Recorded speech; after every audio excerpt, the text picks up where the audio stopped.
wanted the best? You've got the best podcast, the hottest podcast in the world. The Chris Voss Show, the preeminent podcast with guests so smart you may experience serious brain bleed. The CEOs, authors, thought leaders, visionaries, and motivators. Get ready. Strap yourself in. Keep your hands, arms, and legs inside the vehicle at all times, because you're about to go on a monster education roller coaster with your brain. Now, here's your host, Chris Voss. Folks, Voss here from thechrisvossshow.com. There you go, ladies and gentlemen. There are these things that makes it official. Welcome to the big show. As always, for 16 years and 2,400 episodes, 2,700 episodes, we bring the Chris Voss Show, and they just keep growing that fast. Go to goodreads.com/Chris Voss, LinkedIn.com/Chris Voss, Chris Voss1 on the TikTok, and all those crazy places on the internets. Today, we have an amazing young man back on the show with us today for a second appearance for his book called Sedi Vacante, Part 1, Dogmatic Ecclesiology Applied to Our Times. Did I get the title of that right, Griff? Close enough. Ecclesiology is the way they say it, but anyway, okay. Good enough. Okay. Let's move on. I got the Sedi Vacante right? Yes. There we go. I'm learning Catholicism as I go. So we'll be talking to him about his insights in his book and everything. Griff was born in 1958. He found faith without the luxury of religious upbringing, and at a time when Catholicism itself had lost its identity. His writings reflect many years of research into Christian history and theology and ecclesiology. He lives with his wife, Juliet, and son, Martin, on the Central California coast. Welcome to the show, Griff. How are you? Well, still doing fine. Ready for another one here. There you go. When I talked to you earlier, you were doing fine too on the other show. So people can check that show out as well. Search for his name on both shows, The Chris Voss Show, and you'll find him. So give us any .coms. Where do you want people to look you up on the interwebs?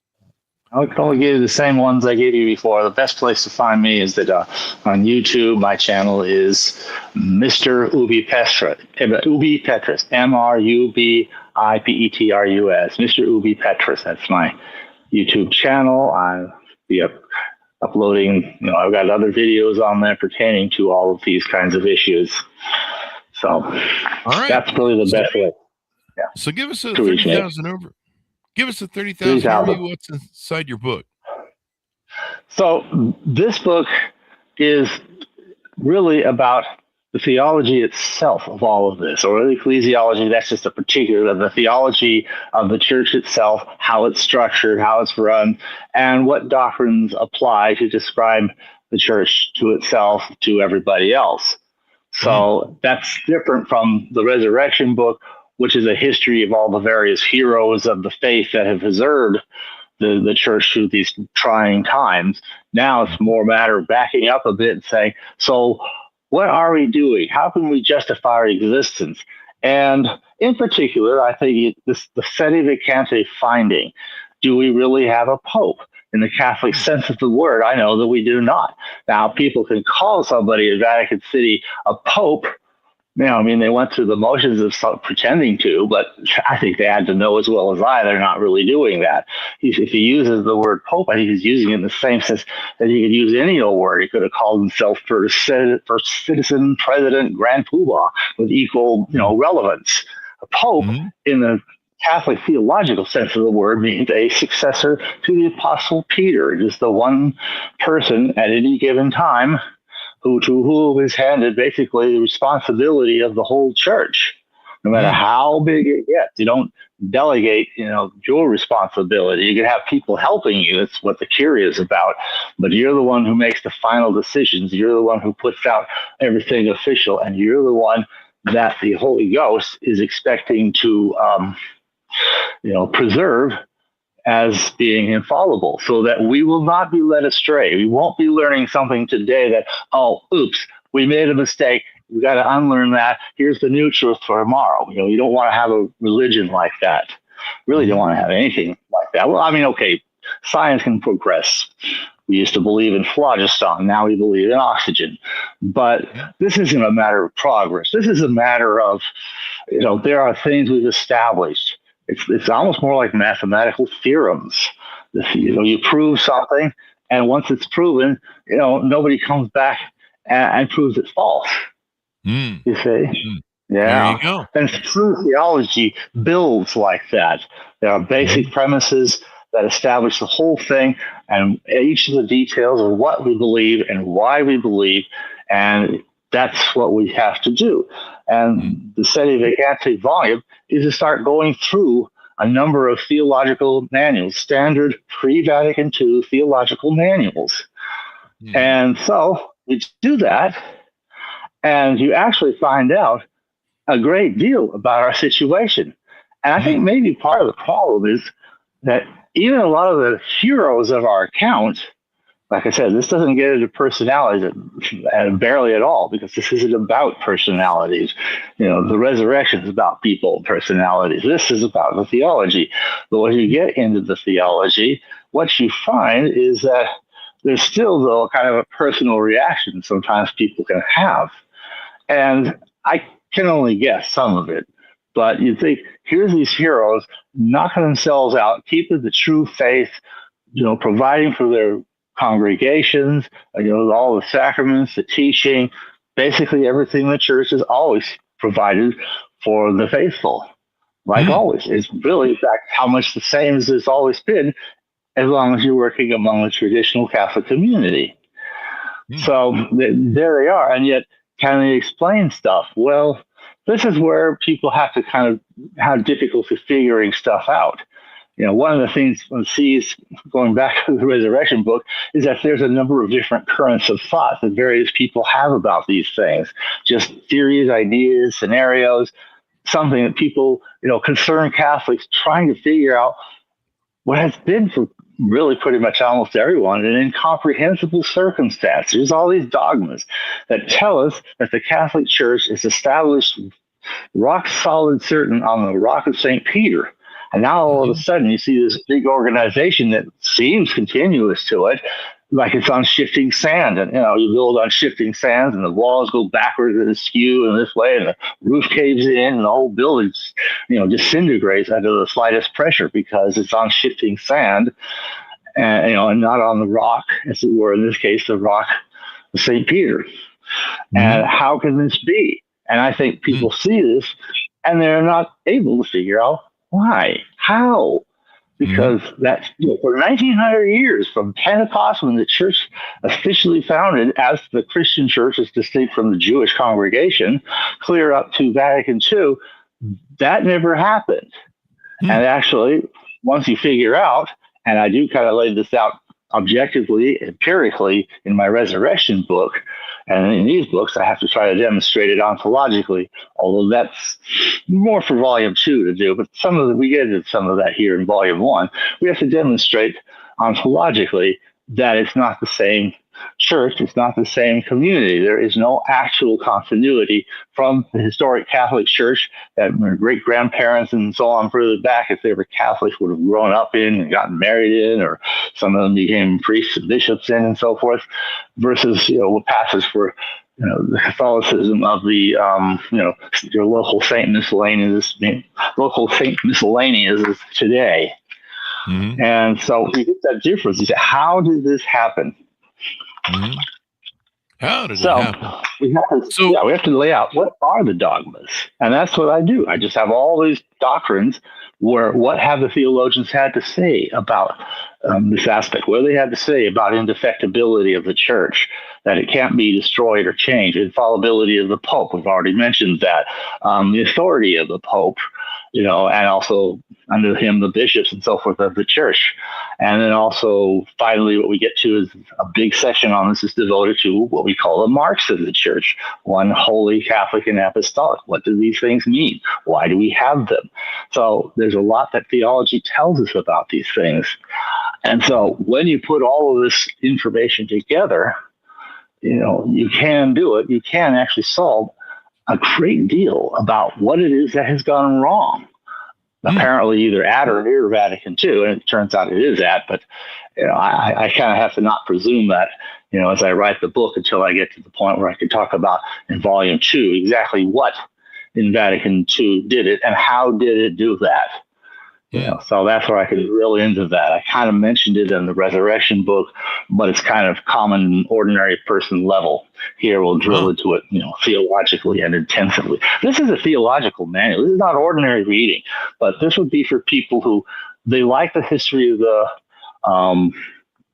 the Catholic Church now, as far as we see in the resurrection, or they find a traditional parish somewhere and they say, this is really neat, but how does this exist? Where is its canonical place? And, these are legitimate questions. And people haven't addressed that. Even priests and bishops who should have addressed this haven't, I think, because I don't believe that anyone really expected that the standard old theological manuals would really have much, if anything, to speak to our situation. They do. They have a tremendous amount. But you have to know what to look for. If you don't know what to look for, you're plowing through all this stuff, and all you're seeing is, on the one hand, it's dogmatic. It can't change. And then here's all this will-be change going on, and and they're just kind of looking at that, trying to come up with something, well, it's the same, but not really. It's exactly the same thing, but completely different, kind of stuff like that.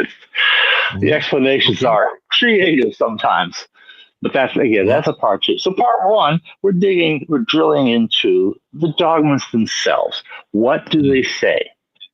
So that's kind of my 30,000, and I guess it's also occurring to me, if you don't mind me asking a question of myself for right now.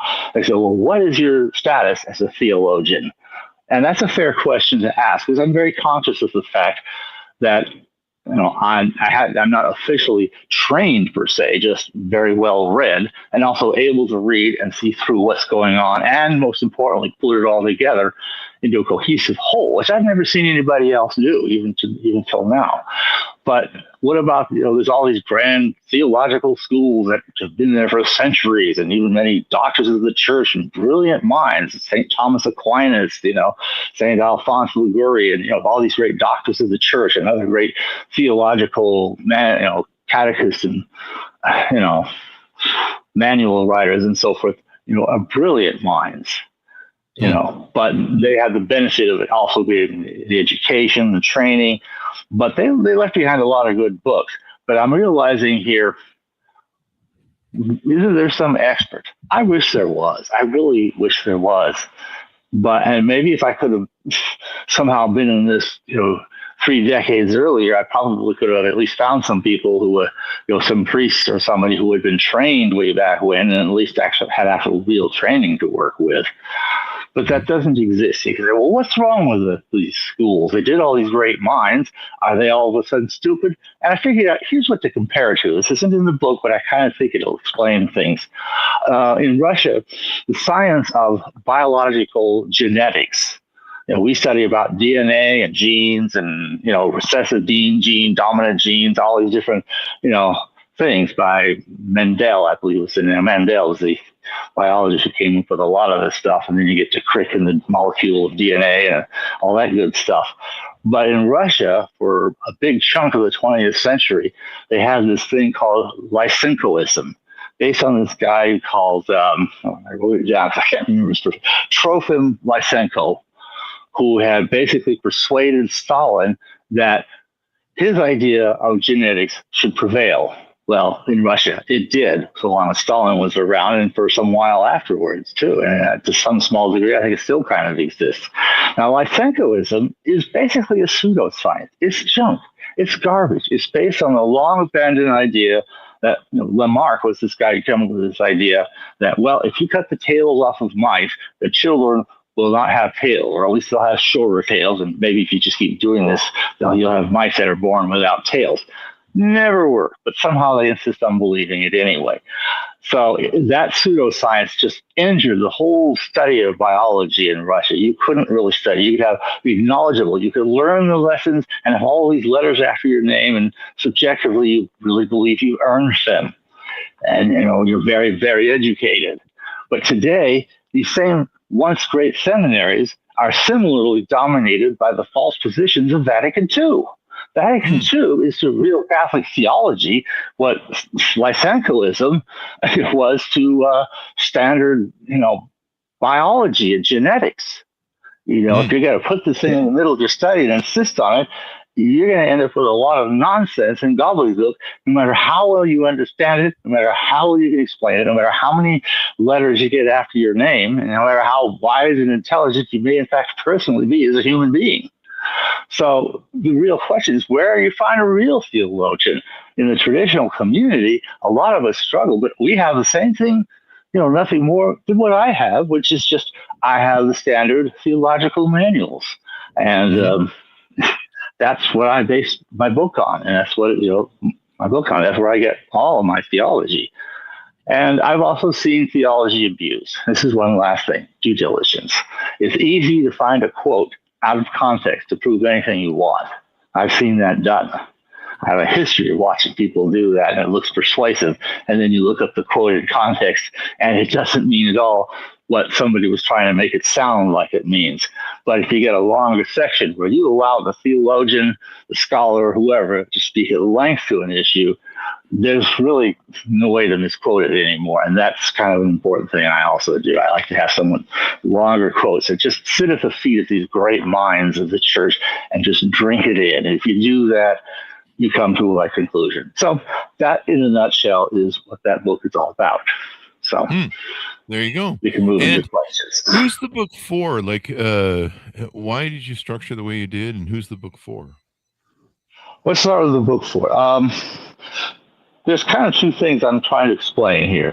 One is the sedevacante circumstance itself. It's one thing to show that the guys we've had in Vatican City, basically from Vatican II onward, somehow don't meet the parameters for a pope. You can show fairly straightforwardly, if you're willing to drill into some theology, that clearly they cannot be popes. They have proven extremely fallible, and so on. So that means, even heretics. And, a heretic really absolutely cannot be pope. So how do you get that? Well, that's why you say, well, they're not really popes. No matter what people may be fooled into thinking or whatever, they're just not popes. That said, however, like I said, that takes probably more theology than the ordinary man in the street might be expected to know. That's why I say I don't expect everybody to figure all this stuff out or be ready to enter into these kinds of questions. I understand and respect that. But that doesn't mean they know something I don't. It just means they got a life to live, and they can't really take all the time to drill into this. They're not in college anymore. They're out in the job, working the profession, feeding their family. They got a life to lead. So that's why we kind of can't drill into that. But if you want to get into it, if you need to, and one of the communities several communities, I should say, among the traditional community as a whole, have figured this out, that these Vatican leaders have not been real popes in the strictly successor of Peter sense of that word. Mm-hmm. Now, that being the case, again, it's like the thing of commentary. We're not just saying they're bad popes. We're saying they're unpopes, non-popes, which is a whole different thing. But that finding by itself, it explains a lot. It helps a lot. It means we don't have to be afraid if they get it in their head to excommunicate us or anything else, because we know they're not speaking from the position of the chair of Peter. But we still have to explain the whole greater context of that. How is that the case? Where is the church? These are the tough issues that need to be got into. So I need to get into that issue to explain the sedevacante, and also just to explain the overall situation that Catholics have found themselves in since Vatican II. How do we explain it doctrinally? Here it is. So let me ask you this: when was the last valid pope, according to your research? For sure, valid pope, as far as a pope we could follow without question, would be Pope Pius XII. Okay. Some suspicion hovers over John the 23rd. Either, he may have been part of the whole thing that was bad or something, but at the same time, it's not clear. Maybe he was, he doesn't come across as very bright. I don't think he was. I think he's probably just not bright enough to tell the difference between what's right and wrong. He doesn't know his right hand from his left, kind of a thing. So you don't know what he is. He may or may not be.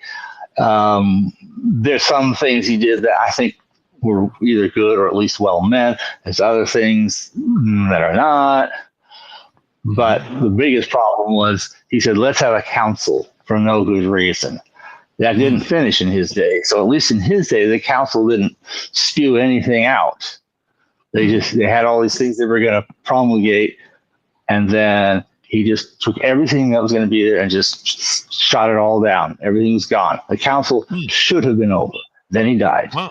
And now Paul VI comes in, and rather than, okay, well, the council's over, it didn't do anything, let's just get on with life, he says, let's open it up again. Well, we've got nothing to do it. Well, we'll do it anyway. And they came up with all the stuff that Vatican II did promulgate that just made a mess of everything and was itself a mess.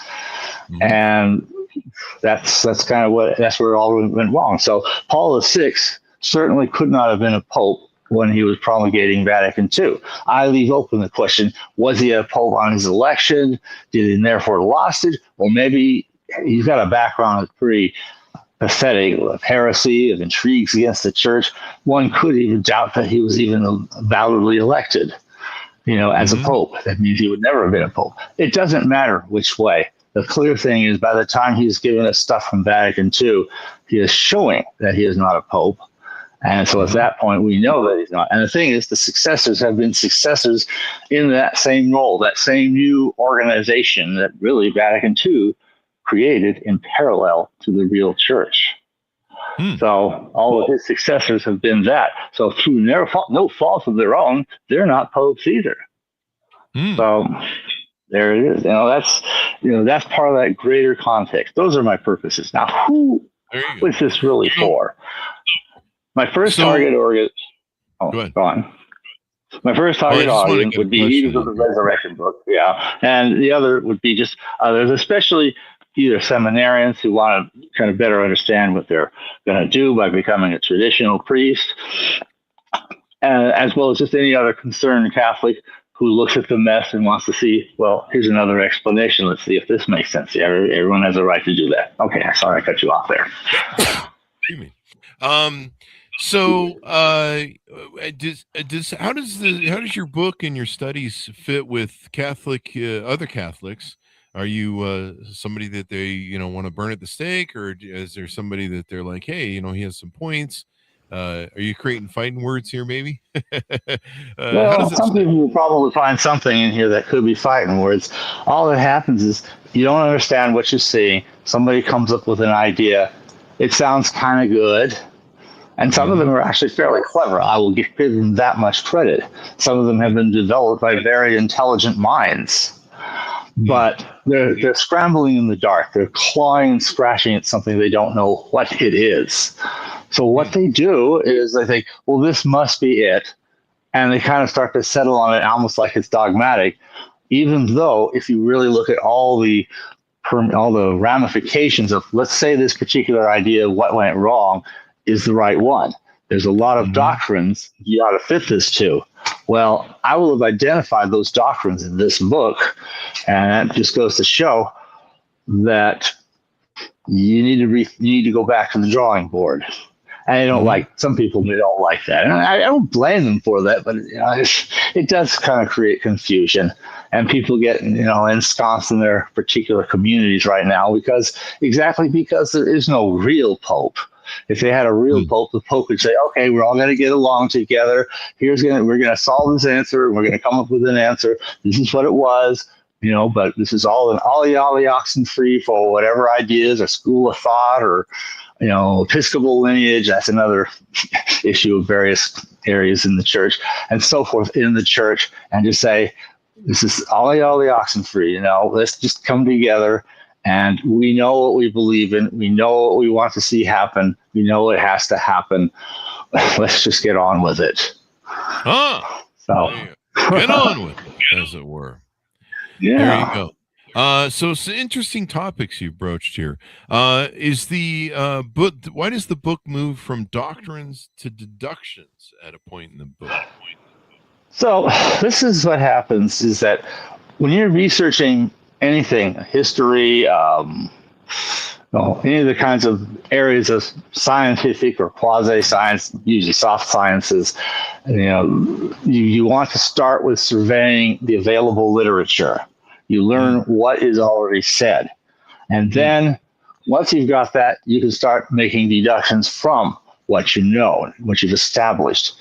So if you haven't established the basics, you're making deductions in thin air. It's a castle in the air. You can't just say this is true, and they can say, well, prove it's true. You got to dig back at, okay, here's this thing. This is true. Can you see that? Okay, and here's this thing, and this, and this, and this, and this. And then you put these things together, and some things will follow. See, since these things are true, and you see how deductively these other several things follow from that, and they okay, it's like mathematical theorems. You start with the basics of the basic theorems until you start getting to the point where you're able to start putting together some newer theorems that are based directly on the existing theorems. So that's what the deductions is about. Oh, wow. There you go. There you go. So one other question do I have for you here. What is the authority of the traditional clergy so important to you? Okay. In general. Well, authority is an important thing that runs through the whole warp and woof of the church. It always has. The point was Jesus gave to Peter a specific role to confirm the brethren. He didn't give that role to any of his other apostles because he was the one to be the final arbiter on any question that could come up among his various apostles and other disciples. So there was always that. And then as the church continues on, Peter, of course, dies and has to be replaced. The church has to replace him and so on. And with the other apostles also, they could be picked by the Pope or sometimes by various other algorithms as a Pope could approve. And so on it goes. So everything's always authority. So if you have the top down, you start with God, he says what he says, it's all in the Bible and so forth. Then he talks to the Pope. And the Pope is infallibly guarded. He then talks to the bishops, who have to talk to the priests, who talk to the individual Catholics and so forth. And the parents talk to their children. I mean, there's a chain of authority here. And it always works when people obey. He starts with obeying God at the top and has to continue with obedience all the way down. So that's how you get the house built on rock. In this case, the rock of St. Peter, the church, that house, you see. But when you get disobedience at any level, stuff doesn't work very well. So whether you're Adam and Eve eating from the tree you were told not to, or whether you're, King Saul, who refused to, kill off a certain person that God told him to kill off some, I forget who he was now on the top of my head, but you know what I mean. Whatever it might be, when you disobey, you lay yourself open for stuff to go wrong. Your house is on shifting sand. Vatican II really was all about, it didn't look like it, but it really amounted to, let's just do our own ideas rather than what God tells us. So that disobedience there is at, practically the very top levels. So once you got that disobedience can't command you with any real authority to do what they want you to do because they're already disobeying and then they want you to disobey. It doesn't work that way. It has failed. But in the church, you see, the obedience is always still there and still carries the authority. So that's how you have the house that is on the foundation of solid rock. And that's basically what that's all about. So obedience is important. Oh, by the way, if you want to elect a pope, I said, well, we need cardinals. Well, there haven't been any cardinals since the last of them died off. Who knows how long ago? I mean, real cardinals appointed by a real pope. So what do you have? That role evolves to the next level down, basically bishops.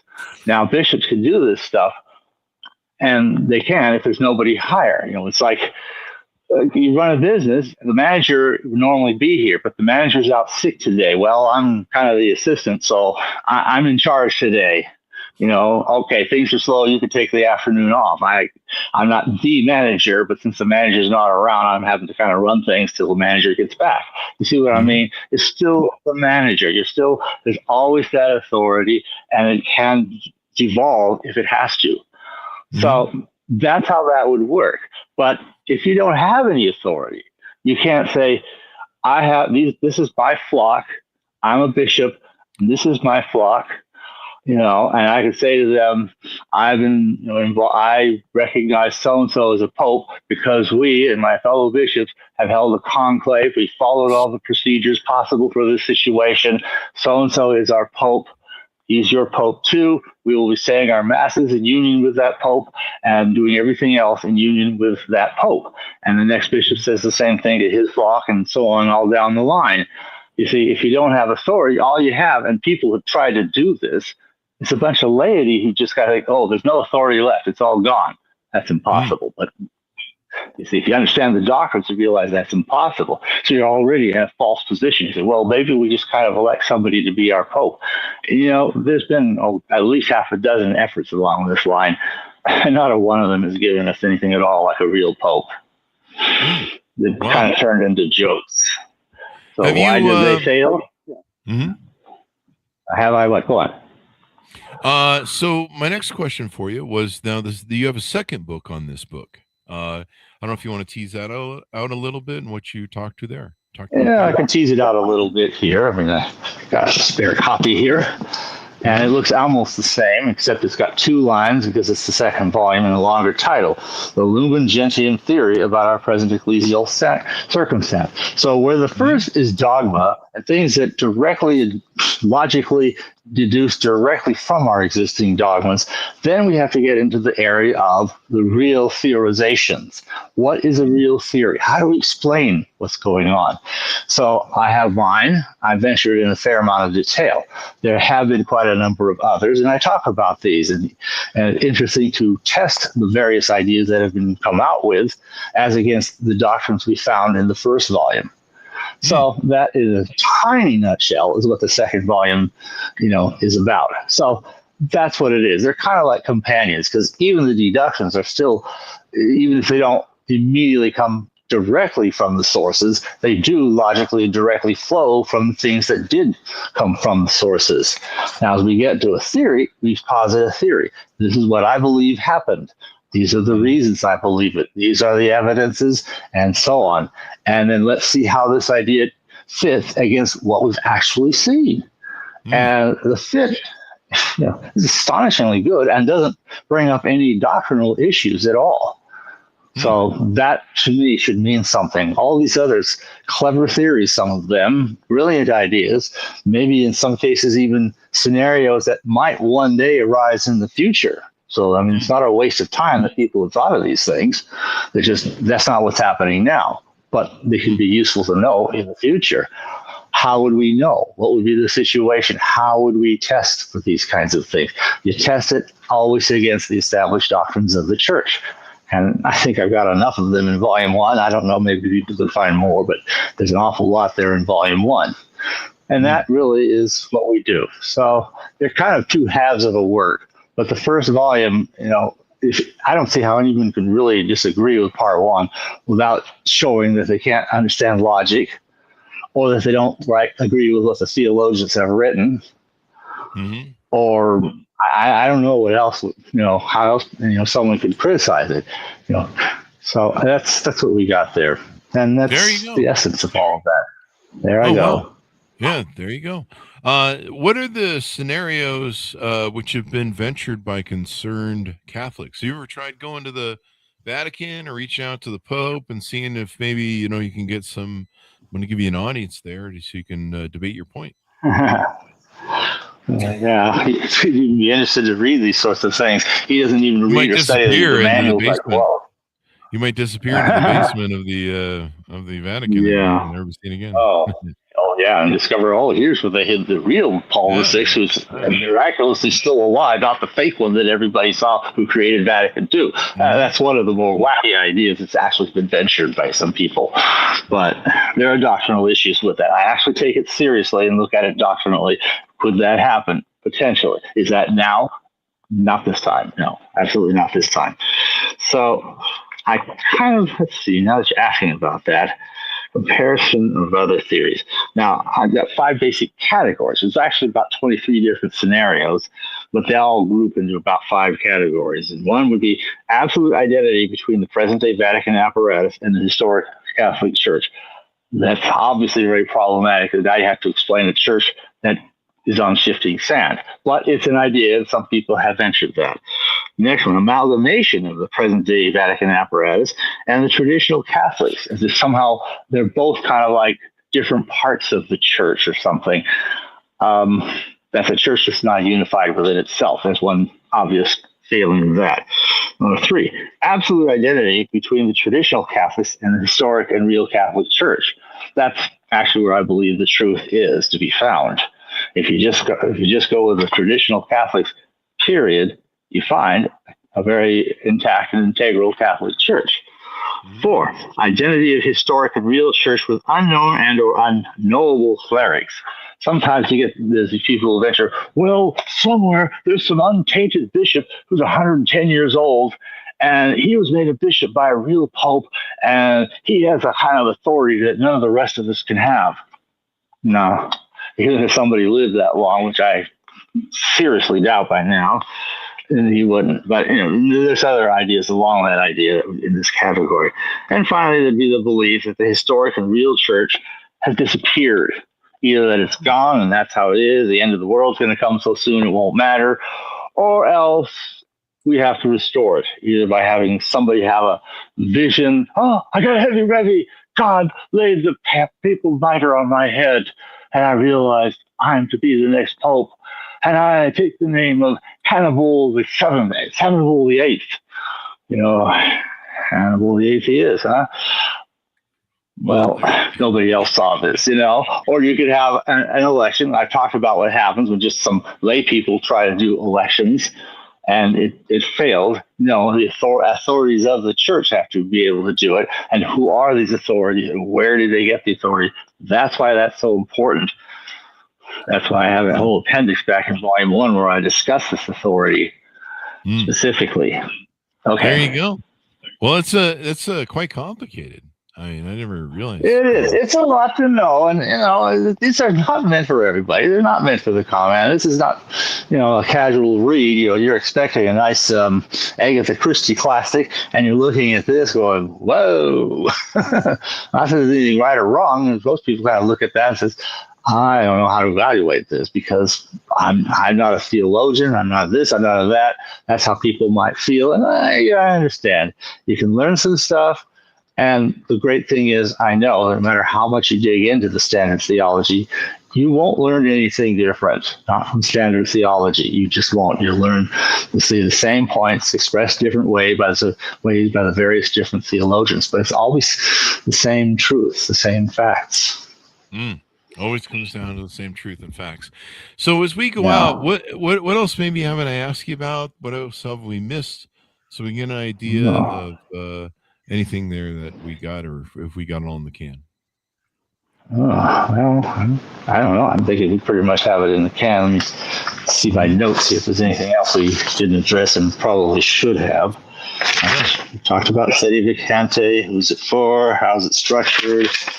The marks of the church are really important. I think a little commentary on the marks of the church might be worthwhile, and then I think that'd be a good time to cut out. So the marks of the church, 1, holy, Catholic, and apostolic. I spent a number of chapters in my volume 1 discussing each of these marks one by one. And there's also attributes associated with each mark. The marks are something special. See, if you wanted to say, how do you know the true church? A person could come up with any arbitrary criteria. Well, the true church should do A, B, C, and D, and E. And oh, by the way, my group does all of A, B, C, and D, and E. So therefore, we're the true church. But where does that come from? What authority does that have? The point is, the marks of the church, as distinct even from attributes of the church, is that the marks of the church are meant in and of themselves to prove something supernatural. The unity of the church is a miraculous thing that even the material interruption we're enduring now, like unto that of the first great Western Schism when we had 2 and then 3 papal claimants for a while, but they all came back together and so forth. Even something like that doesn't stop the church from having its mark of unity. Obviously, it's more visible and we don't have crazy stuff like that going on, but it's clearly there and clearly evident. The mark of holiness, the sanctification of the lives of the saints and the sainted people that that the church makes of people. The church made many saints down through the years, and not just the ones on the calendar or even known in the collections of lives of the saints. There's lots of saints. And then, and then there's also, Catholicity. Catholicity is about being whole and entire. It's meant for the whole world, and it's also meant for the meant to be the whole of the teaching of Christ. You don't cut little pieces out that you don't like. You say you have to take it all. You take the whole thing, you might as well throw away the whole thing. You get bits and pieces of it because, well, I like this piece and that one, but forget the rest. You can't do that. That's not Catholic. So that's another one. And then finally, you get down to the apostolic. Is our teaching that of the apostles? Are we one person legally and ontologically with the apostles in terms of that whole chain of authority down through the ages? You keep that chain unbroken, you have apostolicity. You break that chain anywhere by usurping it or deserting your office or whatever, by not doing what you're supposed to do, but something contrary, you say that breaks that chain. So authority has to be passed on all the way through, step by step by step, all the way to whoever is trying to lead now, because that's the only ones that can have any real authority in the church. So those marks are very, very important. And in a way, there's something kind of miraculous about them. You couldn't imitate these with some other church, not in the sense that the church understands these marks. So they are like an evidence, not only to tell us which church is the true one, but also to actually prove in a way, in an evidentiary sort of way, that it's the church itself. That this isn't just by human beings. Human beings can make societies all they want, but this is something started by God, and it shows and echoes the results of being something created by God. So the marks are very important, and the best way to know, is my parish Catholic? If it bears these marks, as I understood in the theologians, then it is. If it doesn't bear these marks, then it isn't. And one tiny parenthetical thing I put in here too, and it's another one from the theologians. The marks go together. There's no such thing as, well, I got 3 of the marks, but not all of them, or 1 of the marks or something. There's no such thing. You got them all, or you got none of them. It's kind of strange, but true. So that's one other little observation. But it is, that's not really that strange. There's reasons for that. And actually, one of the theologians I quote explains why and how that should be the case. But people may not always know that or be aware of that. So it's just another little tidbit from my first volume. Okay. Anything else? No, that should do it. So as we go out, give people final pitch out to pick of the book wherever books are sold. Well, final pitch is if you want to understand, or at least to be able to explore this whole weird situation and to be able to try to understand it, and you got the time to really think through a lot of these, dogmatic and doctrinal issues and digest this, it'll probably be a slow read, but you'll come at the end of it. It's like an education is what it is. I mean, I've brought out most specifically those teachings that are most relevant to our situation in one way or another, but they all come in a larger work from larger works that have a lot of things to tell us that are worth reading in their own right. So that's kind of the idea. It's a great introduction to what the standard theologians can tell us about all of these issues, and that can really, help people know what's going on. If you're really that into drilling into all of this stuff, not everybody's ready for that. That's fine, but there it is. There you go. It's a specialized word. Specialized. All right. There you go. Yeah. Thank you very much for coming on the show. We really appreciate it there, Griff. Okay. Well, I appreciate you having me on. All right. There you go. And thanks, Arnaz, for tuning in. Order the book wherever fine books are sold. It's called Sine Vacante, Part 1, Dogmatic Ecclesiology Applied to Our Times, out May 24th, 2017. And there you go. Hopefully we'll get some people that maybe they're Catholic and they can give you their thoughts as well, and it'd be kind of interesting to see a discussion there. So there you go. Well, thank you very much, everyone, for being here. Go to goodreads.com/Chris Voss, LinkedIn.com/Chris Voss, Chris Voss1, the TikTok and all those crazy places on the internet. Be good to each other. Stay safe. We'll see you next time. You've been listening to the most amazing, intelligent podcast ever made to improve your brain and your life. Warning, consuming too much of the Chris Voss Show podcast can lead to people thinking you're smarter, younger, and irresistible sexy. Consume in regularly moderated amounts. Consult a doctor for any resulting brain bleed.